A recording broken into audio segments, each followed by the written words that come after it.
Hello guys and welcome back to the channel, and today we are going to go over how to pick the best champions for Alliance War at Attack Phase. So we're going to look into the best champions that you would want to use and bring into your Alliance War for attack. So let's get right into it. So for Alliance War Attack, let's just filter this out first of all, and we'll start with the classes. So we're going to rotate through the 6 classes. We're going to start with the Cosmic Champs that you would want to use. And again, the first champ I would use for attack would be, let's see, Cosmic Phase. I would say the top champ, again, one of the champs that you would use, again, in no particular order. I would say would be this guy right here, Corvus Glaive. I would say Corvus is one of the best champions in the game for quick destruction, fast burst. Again, you have 20 hits to use those glaive charges up, and make sure that you have all critical hits by blocking, parry, so that you apply that armor break.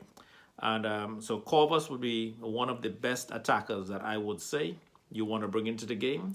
And again, if you click on the information on the attributes, you would see that Corvus is offensive burst, so he's an offensive champion. And again, we covered this in the last video with the top how to pick defenders to place in our Alliance War for defense. Corvus is an offensive champion, and you could do this for every single champ. You could just go through the list and hit that information bar right above attributes if you're new to it, and you would see all of the abilities of that champion in play. So Corvus Glaive, I'm going to go through about 3 champions in each category to give you the top 3 cosmic that I think you should bring into the war. Again, everyone's roster is different. Everyone's champion list is different, so you use what you have, and hopefully one of the champions, the 3 that I'm listing here, is somewhere in your group of champions that you could rank up and bring into gameplay. The second champion I would say would be this guy right here, Hyperion. Hyperion again is a defensive tank, so he's very good for defense, but I think he's much better actually for offense because of that incinerates on SP1 with his massive power gain. You cannot go wrong with power gain. He has huge amounts of power gain, and he just does a massive amount of destruction. He could use his SP3, hold the dash back, and get that regeneration going as well. So I would say Hyperion is one guy that you could put on your team as well if you have him, and he must be awakened to get the full use of this guy. But Hyperion is a champ in the cosmic class that you would want to put on your team. And if we look through the list here, we would go to, I would say, the third and best champ for Alliance War. It will be Medusa. Medusa has a huge amount of armor break, armor shatter.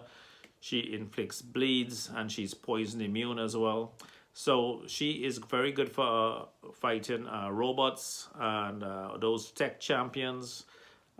So she is going to be a very good, and she has that auto block, so she saves you a lot of times if you messed up, and we all mess up sometimes while we're fighting.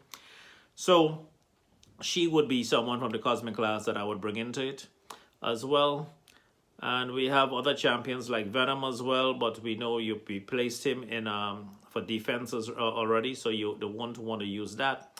Corvus, if you wanted to, you could probably put Corvus in the same. You could also use Proxima Midnight as well with him to help with those glaive charges and stuff like that. So always look at your synergy and see who else you could bring into onto the team of 3 that you want to fight with. But again, that is pretty much it that I would use in Cosmic right now. You could use what you have, of course. Captain Marvel, if she's ranked up. I don't have them ranked up, but Captain Marvel comes in handy if you making a blade as one of the 3 people that you have. But I'm going to go over all of that in detail in a second. So let's get into the top 3 that I would pick from the Mystic class. Sorry, not the Mystic class. Let's do the Tech class first. And I would first of all choose the guy that hits like a truck. And that would be... Who would that be? Let's see. I would put Star-Lord in there. I have a 5-star ranked 5 Star-Lord that we just ranked up a couple days ago. The guy hits like a truck. He has that element gun that does a huge amount of damage, and he blocks is excellent. He has a great health pool, and he does the job. He does the job, and he could stand alone. He doesn't need synergies with this guy. He's just brutal on any Alliance War team. He's great for questing. He's great for the entire gameplay, and he clears a lot of content. Secondly, I would say the next guy you would want to put in here is, let's see if we could find him. Excuse me. Let's see if we could get to this guy now. Where is he at? He's probably all the way to the top. Is Stark Enhanced Spider-Man. Stark Enhanced Spider-Man, he has great utility. He could evade. He has the poise charges that you build up. He has stun, and he has a lot of power drain on that SP2. So you would fire off your SP1. Sorry, not on SP2. You would fire off the SP1, stun the opponent, use your heavy to power drain them. So that's always a good key. But his SP2 also inflicts a lot of shock. So he is great for, and he hits like a tank, so he takes down the opponents really fast, and he has that built-in auto evade.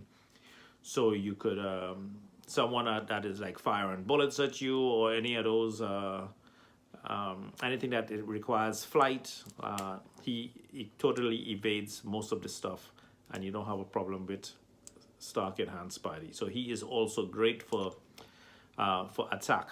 He's great for defense, but I think he's better, one of the champions that is better for attack. And then we have someone that works great synergy with Spidey. It would be Green Goblin. And yes, Green Goblin, a lot of people use him for defense in Alliance War because a lot of people have a problem blocking his SP2. But with practice, it's very easy to evade the SP2. I think he's a lot better because of his high health pool. If you look at his percentages here, he has a huge block proficiency. He has great damage over time. He poisons, he power drains on SP1, so he could control that SP3 from the opponents, and he incinerates. And I'm telling you, he does not hit hard. He's not the hardest hitter in the game. He's not a Star-Lord. He's not a Stark Enhanced Spidey.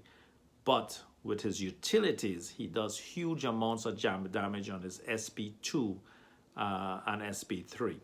So this is the guy you want to bring in for the fight. And the tech. Now, you could mention other champions like Ghost. You could bring Ghost into there as well for attack. Ghost is very good, not for defense, but for offense. So she is good. So I'll mention her in this. But the problem with Ghost is not everyone is able to handle Ghost. Ghost takes a lot of practice. She is a very hard hitter if you use her right. I would say have her awakened.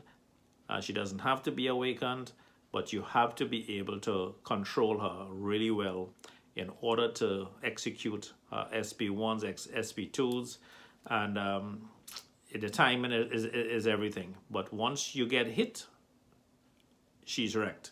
So again, she is for more advanced players, but the first 3, Star-Lord, Green Goblin, and Stark Spidey, pretty simple to use, pretty easy to use, and everyone could start off with that until you get to the Ghost level play, which takes a bit of time. So let's go into the Mutants. And the Mutants, the first guy we would bring into, and we're going to bring in Archangel. Why you want to bring him in? Because, again, he is still deadly. Anything that bleeds, he kills them. He has a stun, he has bleeds, he has that neurotoxin that just it poisons them to death. So he has two things going for him. He has very good block proficiency as well. And Archangel is just fantastic for most champions in the game. A lot of champions are bleed immune and stuff now, but that's why you have the other powerhouses that you could bring into the quest. So before you start your Alliance War attack, make sure you look at the map and look at the nodes, see what it is, who they placed on the nodes, and make sure you know which part, pre-plan in your mind which part you want to take, and bring in champs that you would be able to handle that particular part. So that's always a good tip before you start the attack. Second champion after Archangel to bring into the gameplay as a what is it, a mutant, would be where is he? I'm looking for him. Maybe I missed him. Hey, he's way down at the bottom. He's Iceman. Iceman again, Frostbite, Cold Snaps. If he's awakened, he starts doing damage. Nothing, you don't have to do anything. He just starts with that Cold Snap, applying damage and reducing health.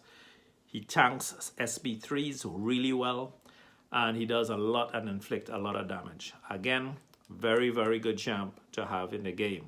And he has some Ghost Rider synergies. He's also synergized with the Cosmic Champion Hyperion that we mentioned before. So again, Ghost Rider, Hyperion, Iceman, nice trio to bring into Alliance War for attack.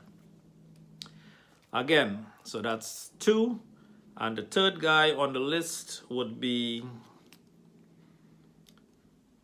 somebody like somebody that bleeds a lot. I would say the next mutant on the list would be, where is he? Nightcrawler we used for defense. You want to use, you could use a Colossus. He was just retuned and buffed up, and he is fantastic now. He can take a beating and last in the game. Green light and us. And I would like to put in here as well, this guy right here.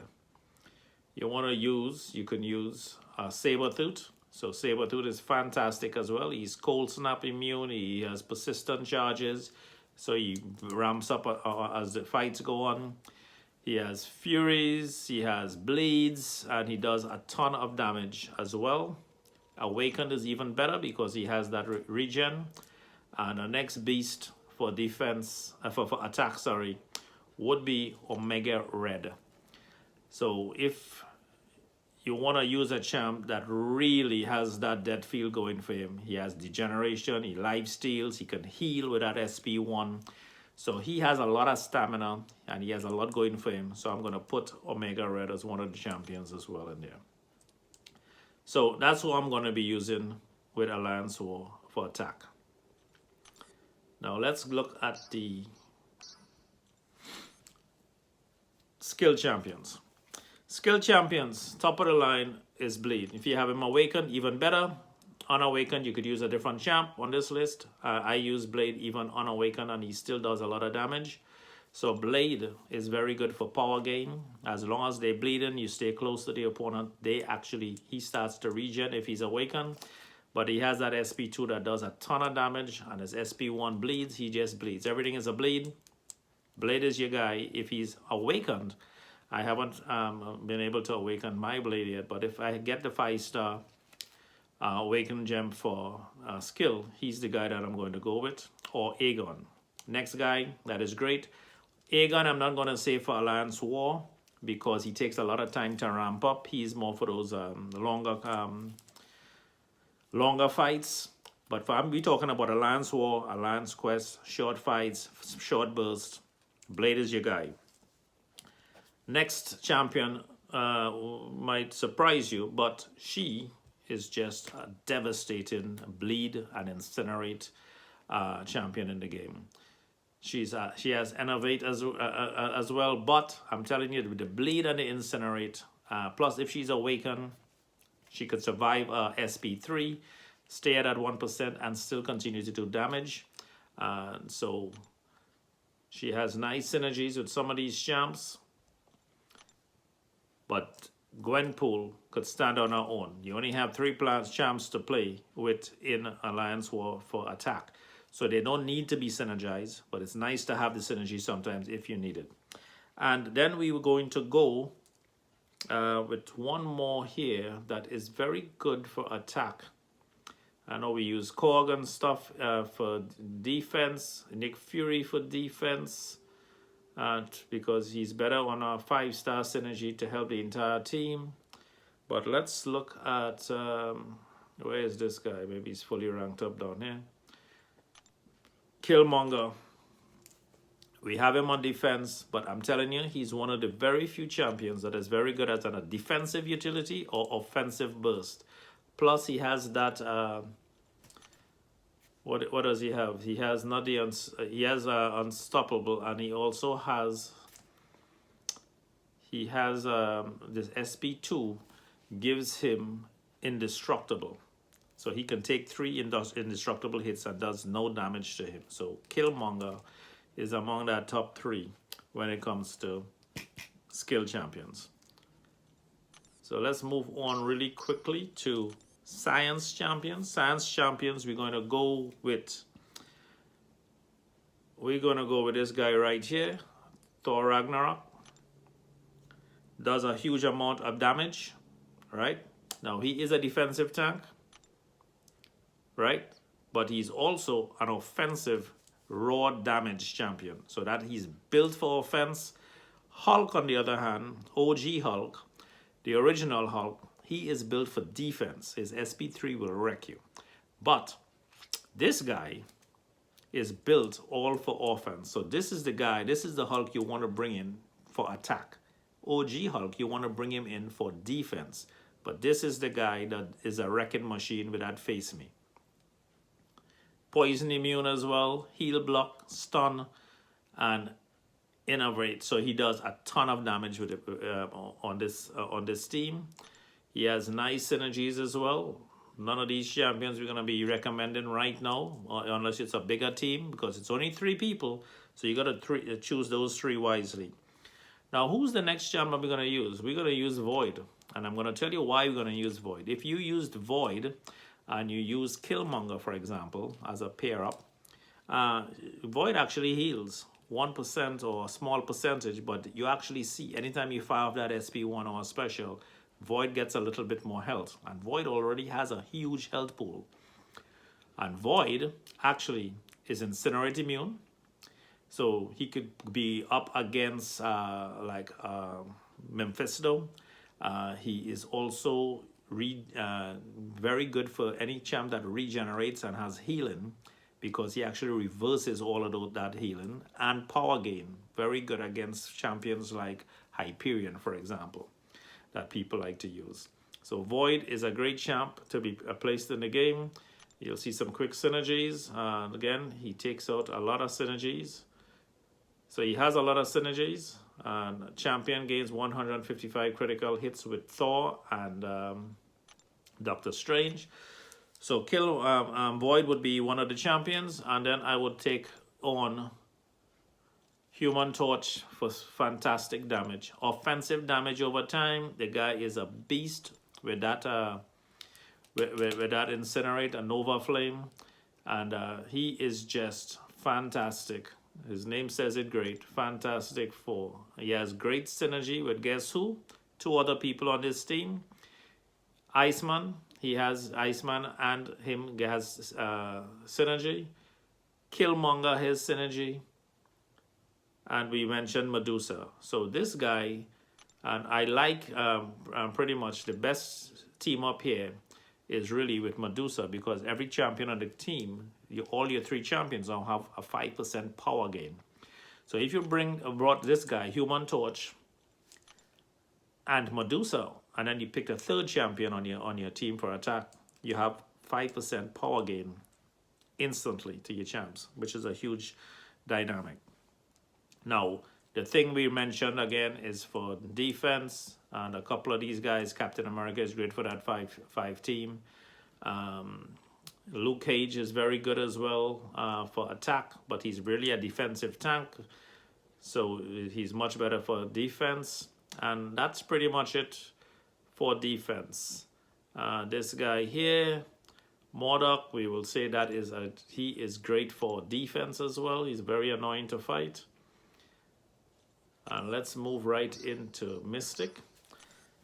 And Mystic, first one we will go with is Magic, is very great. Magic here is listed here as Control Denial. So if you're going into a fight and you looked at the nodes and you saw who they placed, and a lot of people gain power like a Hyperion or something, Magic is one of the better champions against him, because constantly power locks. She could power lock and power drain people. So Magic is very good. And again, Magic has great synergy with a couple more people in here. If you're in different matchups, you would see that if you're using this guy right now, Colossus, as a matchup, he is very good with her as well, right? Now we have Magic. We have this guy here. And as you can see, Mephisto is an offensive damage over time champion. He is fantastic. He has synergy with Ghost Rider, who I would say again is great for attack. So Ghost Rider is definitely on that list of Mystic champions. So I'm going to put Magic, Ghost Rider, and Mephisto as the top 3 that I would bring into war. Now Guillotine is also very, very good. She is very, very good. 200% critical rating. She just bleeds, and she has that heal reversal as well. Plus, if she's awakened, she has a chance to regenerate with every strike of the blade. So she is very, very good for Alliance War attack. And that's my rundown for attack. A couple tips for attack as well. You want to remember to check the nodes before you go into the fights. I said that before. Make sure you check the nodes. Make sure you know which path you want to take, and have a plan for the bosses, the mini bosses in the fights. And that's it. Attack. Also know if you're attacking with a team, normally you have 3 parts. So I would recommend 10 people on each battle group. 3 people go to the left, 3 people in the center part normally, and 3 people to the right side. And attack in groups of 3. You have an extra guy there, 10 people in your team that needs to look. Everyone needs to look at the map and see where they are best suited to attack, and make sure you help the team. It's not an individual play. It's not everyone going down the same path, because you need to explore those maps 100% as well. It is not just about killing the boss. You might get away with that at a lower tier or a lower ranking battle group, or a lower ranking team that you're fighting. But once you keep climbing, you need to make sure you explore those maps 100% to win these wars. So everyone needs to split up. Do not just go into the war and decide I'm just going to take the same part and get to the boss. It's nothing like that. You need to work as a team. And that's it for this video, guys. I hope you enjoyed the video. Please subscribe, like the channel if you thought the information was helpful to you. Leave comments if you thought I missed someone, or again, there are a lot of champions you could use for attack. I'm just looking at what you might have, and I'm recommending the best champions that I think that you could bring into attack. Obviously, there's more, and obviously you can't use champions if you don't have champions. So use what you have, rank them up. And here's what I have to tell you. You need to have 16 champions in the game ranked up to the best of your ability. And here's why you need 16. You need 5 to place as defenders. So you need 5 great defenders. You need 3 for attack. So Alliance of War needs 8 champions. And these champions are locked normally for 24 hours, or for as long as these wars take place. So 8 champions are already locked up. Then you have 3 champions that you need to use for Alliance Quest while these wars are going on. So you need 3 more attackers. So that's 6 attackers. So far you have 5 defenders for Alliance War and 6 attackers. 3 for the war and 3 you need to rank up to place to handle Alliance Quest. Plus you need 5 more attackers for regular questing. So when these wars, Alliance Quest is going on, you still have 5 more, and that is where we get 16 champs. You need to rank up 16 champs right away as a beginner so that you could clear content. You just can't wait. We find sometimes that you want to place weaker champions to defend because you're using your top champions to question, and that's a mistake. You need to put the best at the best for your team for defense. Use your top 3 champions for attack. Use your next top 3 champions for attack in Alliance Quest. And then you take the next 5, best of the best, and hopefully 1 from each class, right? So you should have 6 in reserve really, but you only need 5 to place for regular questing. So that's my tip today, guys. Hope you enjoyed the video. Please subscribe, share, like, and remember, work less, play more, and enjoy life. Have a fantastic day, guys. Bye-bye.